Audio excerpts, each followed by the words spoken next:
Hello guys, welcome to my channel again UK शीशा। I hope सब ठीक होंगे, खुश होंगे अपने घरों पे। Again welcome. सो आज मेरे जो वीडियो बनाने का मकसद ये है कि जैसे कि मैंने 2 वीडियो बना चुकी हूँ regarding UK process for nurses. So ये थर्ड वीडियो है part 2 registration for NMC. So as before मैंने आपको बताया था अपनी प्रीवियस वीडियोस में कि एनएमसी जो कि नर्सिंग एंड मिडवाइफरी काउंसिल है, जो कि नर्सिस को जो है ना लाइसेंस देती है here in UK. So part 2 registration के लिए आपको क्या क्या करना है और कौन कौन से डॉक्यूमेंट्स आपको रेडी रखना है। सो इस वीडियो के साथ आप कनेक्टेड रहिएगा और इस वीडियो को आप प्लीज़ लाइक कीजिएगा, सब्सक्राइब कीजिएगा और जो है ना ज़रूर कमेंट कीजिएगा, क्योंकि मैं आपके कमेंट पढ़ती हूँ और आपके कमेंट्स को देखते ही मैं अपने वीडियोस में इम्प्रूवमेंट लाऊंगी। और साथ ही साथ इस वीडियोस में मैं बहुत सारे टॉपिक्स पे बात करूंगी। ये ज़रूरी नहीं कि मैं ये नर्सिस के लिए प्रोसेस कैसे आ सकते हैं इस बारे में नहीं, बल्कि यहाँ पे यूके के सिस्टम के बारे में और यहाँ पे आपको बहुत सारे प्लेसेस के बारे में भी बताऊंगी और साथ ही साथ यहाँ के ट्रेडिशन के बारे में और यहाँ पे जो है ना एनएचएस कैसा है, एनएचएस में नर्सिस के लिए क्या क्या बेनिफिट्स हैं, वो सारे चीज़ों के बारे में आपसे डिस्कस करूँगी। So like get started regarding about our part 2 NMC registration. जैसे आपके पार्ट 1 रजिस्ट्रेशन हो जाता है तो वहाँ पे आप देखेंगे आपके एनएमसी की जो वेबसाइट है जहाँ पे आपने अकाउंट बनाए हैं वहाँ पे टिक आ जाएगा। ग्रीन टिक आने के बाद देन आप सीबीटी बुक करते हैं। सीबीटी बुक करने के बाद आप सीबीटी जैसे ही पास करते हैं तो वो आपकी पियर्सन व्यू में आपका रिजल्ट आ जाता है और साथ ही साथ आपके एनएमसी की वेबसाइट में अपडेट हो जाता है कि आप पास हो गए और वहाँ पे टिक आ जाता है। और हैप्पीली आपने सीबीटी भी पास कर लिया, अभी आपको एनएमसी का पार्ट 2 रजिस्ट्रेशन करना है। सो पार्ट 2 रजिस्ट्रेशन में काफ़ी कुछ चीज़ें हैं जो कि आपको नीड होगी उस रजिस्ट्रेशन को स्टार्ट करने से पहले, क्योंकि आपके इंग्लिश के बारे में तो मैंने पहले ही बात की थी कि आपके अप्रूव इंग्लिश टेस्ट की नीड होगी और साथ ही साथ वो आपकी स्कोप ऑफ प्रैक्टिस के बारे में बात करेंगे, आपके कैरेक्टर के बारे में बात करेंगे और आपकी हेल्थ डिक्लेरेशन के बारे में बात करेंगे। सबसे पहले हम स्टार्ट करते हैं हेल्थ डिक्लेरेशन। तो इसमें आपके जैसे आप फॉर्म को कंटिन्यू करेंगे, जो एप्लीकेशन है उसको जब कंटिन्यू करेंगे उसके आगे आएगा हेल्थ डिक्लेरेशन का। आपसे पूछेंगे कि आप फिजिकली फिट है, आप में अंदर कोई डिसेबिलिटीज़ तो नहीं है, आपको कोई जो ना स्पेशल एडजस्टमेंट की ज़रूरत तो नहीं है हेल्थ केयर लाइक वर्क में, तो उस हिसाब से आपके लिए एडजस्टमेंट करेंगे। तो उसमें जब आप अब वो फॉर्म अपने हिसाब से जब आप फिल करेंगे तो वहाँ पर आता है कि आपको हेल्थ को, जैसे कि आप चीज़ें बोल रहे हैं कि आप फिजिकली फिट है, आपको कोई डिसेबिलिटी नहीं है, उसको डिक्लेयर करने के लिए आपको कोई हेल्थ प्रैक्टिशनर का नाम लिखना होगा।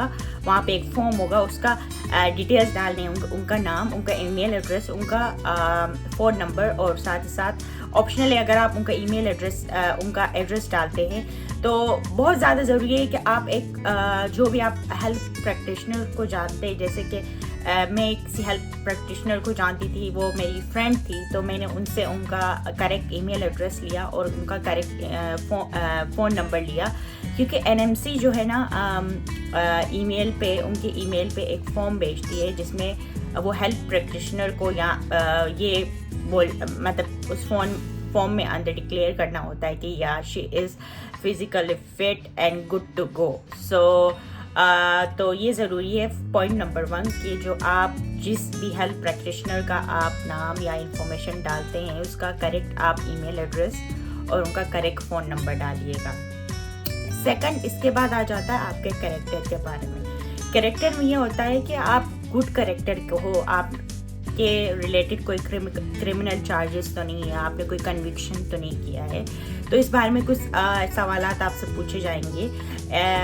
देन इसके बाद जो है ना अगर आप करेक्टर के गुड है और आपने कोई क्रिमिनल नहीं किया है तो आपको इसके बारे में एविडेंस देना है उनको, जाहिर सी बात है। सो आपको क्या करना होगा, पुलिस क्लियरेंस सर्टिफिकेट सबमिट करना होगा।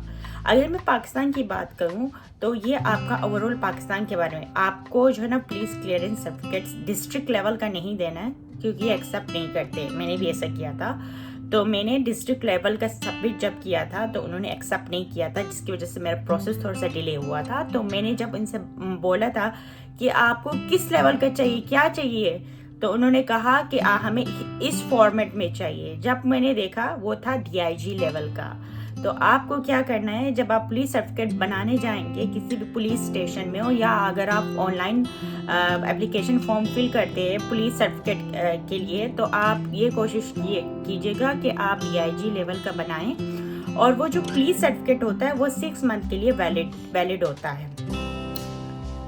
ये हो गई पुलिस सर्टिफिकेट की। अगर आप पाकिस्तान के अलावा किसी और कंट्री में 12 मंथ तक रह चुके हैं तो आपको उस कंट्री का भी आपको जो है ना पुलिस सर्टिफिकेट सबमिट करवाना होता है, क्योंकि वो ये भी जानना चाहते हैं अगर आप उस कंट्री में 12 मंथ तक रहे, वहाँ पे आपने कोई क्रिमिनल एक्टिविटी या कोई कन्विक्शन तो नहीं किया है, तो इस बारे में वो आपसे वहाँ से भी सर्टिफिकेट लेंगे। और आप जिन कंट्री में रहे 12 मंथ से ज़्यादा, तो उस कंट्री का आपको पुलिस सर्टिफिकेट सबमिट करवाना होता है।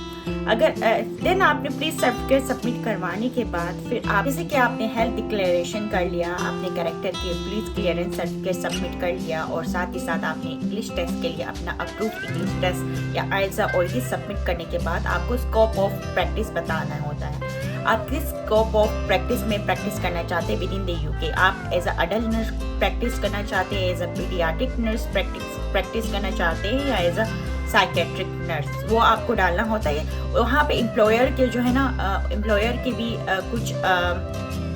कुछ ऑप्शंस दिए होते हैं। अगर आपने पहले से इंटरव्यू कर लिया है और आपको पता है कि आप उस एम्प्लॉयर की वहाँ पे काम करेंगे, तो आप ऐसा डाल सकते हैं, बट वो एक ऑप्शनल चीज़ें हैं, आप उसे छोड़ भी सकते हैं।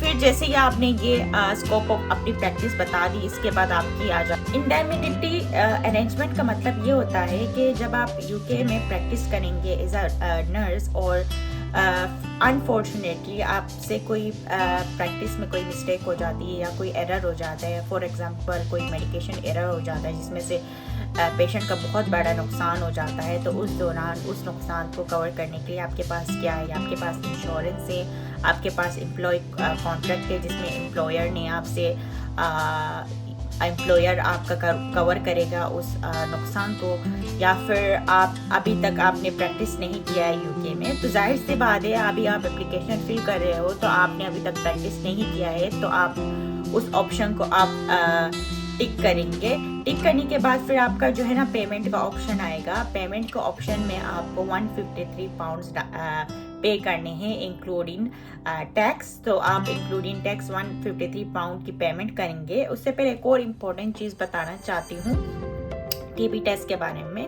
तो जब आप CBT दे रहे होंगे उस दौरान आप जो है ना TB टेस्ट भी करिएगा, क्योंकि अगर आप ऐसे सिटी में रहते हैं जहाँ पे जो है ना TB टेस्ट और CBT की जो है ना इंस्टीट्यूशन अवेलेबल नहीं है, तो ये आपके लिए बहुत ज़्यादा कन्वीनियंट होगा। अगर आप दूसरे शहर में जा रहे हैं तो वहाँ पे उस दौरान जब आप CBT दे रहे हो उस दौरान ही आप TB टेस्ट करवा लें। तो अगर मैं TB टेस्ट की बात करूँ विद इन द पाकिस्तान, तो हमारे पास बहुत सारे सेंटर्स और बहुत सारे हॉस्पिटल है जो कि ना स्पेसिफिकली जो है ना डेजिग्नेटेड होते हैं TB टेस्ट के लिए, और वो UK उनको अप्रूव करता है। वो हॉस्पिटल आप उन्हीं हॉस्पिटल से करवाएंगे, क्योंकि UK के अगर आप NMC की वेबसाइट में जाकर अगर TB टेस्ट इन पाकिस्तान करेंगे तो पाकिस्तान में कुछ ऐसे मेडिकल सेंटर्स है जो कि अप्रूव्ड है, वहाँ से ही आपको TB टेस्ट करवाना है। तो TB टेस्ट के लिए आपको कुछ डॉक्यूमेंट्स वगैरह अपने साथ कुछ चीज़ें आपको अपने साथ लेके जाने होते हैं। तो सबसे पहले आपको अपने फोटोग्राफ्स लेके जाने होते हैं जिसमें वाइट बैकग्राउंड हो, और कुछ साइजेस होते हैं, उस लिहाज से आपको अपना फ़ोटोग्राफ निकालना है। 2 और 3 फोटोग्राफ्स लेके जाना है, अपना पासपोर्ट लेके जाना है, और साथ ही साथ अपना एम्प्लॉयर का ऑफ़र लेटर लेके जाना है वहाँ पे।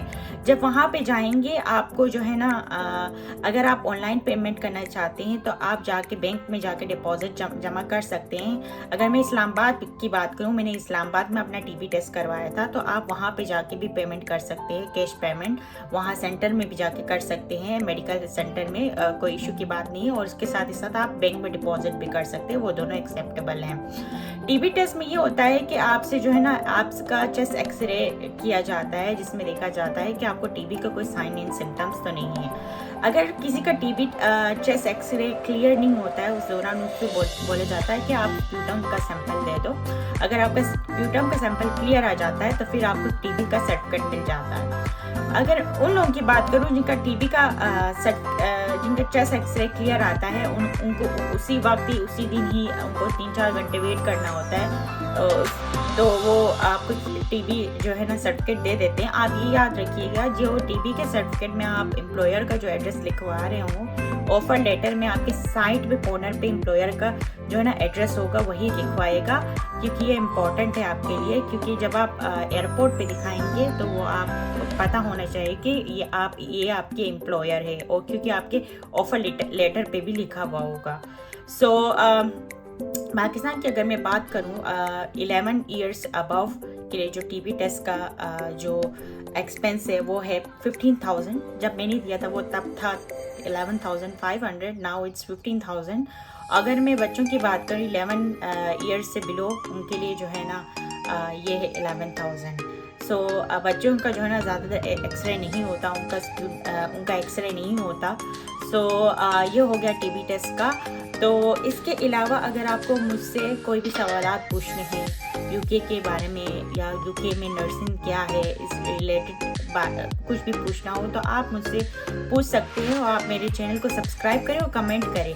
सही है। इसके अलावा किसी भी चीज़ के बारे में क्लैरिफिकेशन चाहिए तो आप प्लीज़ मेरे वीडियोस के नीचे जो है ना कमेंट कीजिएगा, मैं आपको ज़रूर क्लैरिफाई करूँगी। और साथ ही साथ जो है ना मैं आपको लिंक प्रोवाइड करूँगी। और साथ ही साथ फॉर टीबी टेस्ट के लिए आपको ईमेल भेजना होता है, tv.appointments बोल के कोई ईमेल है, उस पर मैं आपकी ईमेल नीचे लिंक में शेयर कर दूँगी अपने डिस्क्रिप्शन में, या फिर आप जो है ना डायरेक्टली उनको कॉल भी कर सकते हैं। और दूसरी बात, प्लीज़ अपने डॉक्यूमेंट्स वगैरह रजिस्ट्रेशन करने से पहले तैयार रखिएगा, क्योंकि जब आप रजिस्ट्रेशन करना स्टार्ट करते हैं ना, उस टाइम जो है ना डॉक्यूमेंट्स को फाइंड करना बहुत मुश्किल हो जाता है। तो सबसे पहले पार्ट 2 रजिस्ट्रेशन के लिए आपको किसी भी मेडिकल हेल्थ प्रैक्टिशनर का जो है ना पहले से आपको फ़ोन नंबर, ईमेल एड्रेस और नाम लेके रखना है। दूसरा, आपको जो है ना OET वगैरह के रिजल्ट अपने पास रखने हैं, उसके स्कोर्स वगैरह आपको लिखने होंगे। और साथ ही साथ आपको पुलिस क्लियरेंस सर्टिफिकेट चाहिए होगा, तो आप पहले से पुलिस क्लियरेंस सर्टिफिकेट तैयार करके रखिएगा। और देन इसके बाद आपको कौन सी स्कोप ऑफ प्रैक्टिस में काम करना चाहिए। अगर आप पीडियाट्रिक नर्स है तो उस हिसाब से आप डाल सकते हैं, अगर आप एडल्ट नर्स है उस हिसाब से अपनी डिटेल्स डाल सकते हैं। देन इसके बाद आपको इंडेमनिटी अरेंजमेंट में, तो जाहिर सी बात आप प्रैक्टिस नहीं कर रहे यूके में इस दौरान, तो आपको जो है ना वही ऑप्शन आपको टिक करना है। तो जैसे ही आप पार्ट 2 NMC रजिस्ट्रेशन कर लेंगे, उसके बाद जो है ना उस एप्लीकेशन पे एक बड़ा सा टिक आ जाएगा। और अगर आपने मेडिकल प्रैक्टिशनर ने जो है ना वहाँ से वेरीफाई किया तो उसको ऊपर भी टिक आ जाएगा। उसको ऊपर टिक आने के बाद जो है ना इसके बाद आपका NMC का रजिस्ट्रेशन पार्ट 1 पार्ट 2 हो गया। आपका CBT होने के बाद अब आपका रहता है इंटरव्यू। तो इंटरव्यू का क्या प्रोसेस है, कैसे आपको इंटरव्यू देना होता है, कैसे आपको अप्लाई करना होता है, इसके बारे में भी मैं फुल डिटेल में एक वीडियो बनाऊंगी। प्लीज़ मेरे वीडियोस को लाइक कीजिएगा, सब्सक्राइब कीजिएगा, और प्लीज़ ज़रूर कमेंट कीजिएगा, क्योंकि मुझे बहुत मोटिवेशन मिलती है। क्योंकि जब आप कमेंट करते हैं तो मुझे ऐसा लगता है कि मुझे और काम करना चाहिए। सो प्लीज़ लाइक ज़रूर कीजिएगा और मेरे वीडियोस को देखते रहिएगा। और इसके साथ बहुत सारी मैं इंटरेस्टिंग चीज़ें अपनी वीडियो में लाऊंगी। So thank you so much for your support, your time. So see you again in my next video. Tata.